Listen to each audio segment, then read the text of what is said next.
So you just found out you're pregnant and you started bleeding. You go to the emergency room and they tell you that you have a subchorionic hemorrhage.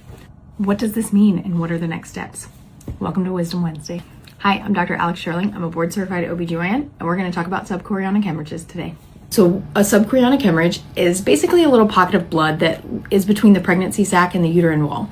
And yes, anytime you have bleeding in early pregnancy, it's terrifying. But most of the time, subchorionic hemorrhages resolve on their own. These can actually be quite common, and depending on the study, you can see this in up to 10 to 20% of early pregnancies. So what do you need to watch out for?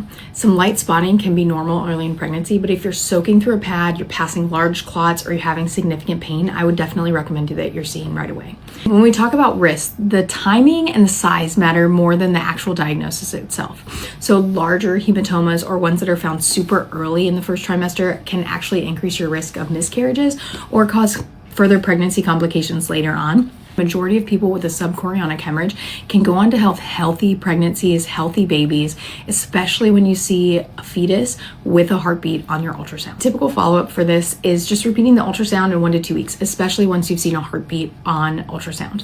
However, we'll typically put you on pelvic rest because we don't want to mess with anything. We don't want to increase any inflammation. And God forbid something happens to this pregnancy, we don't want you to feel like it's your fault.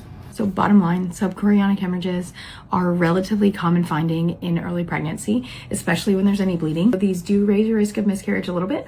Most subchorionic hemorrhages go on to have very successful pregnancies with live, healthy babies. And these are typically just managed expectantly with follow-up ultrasound.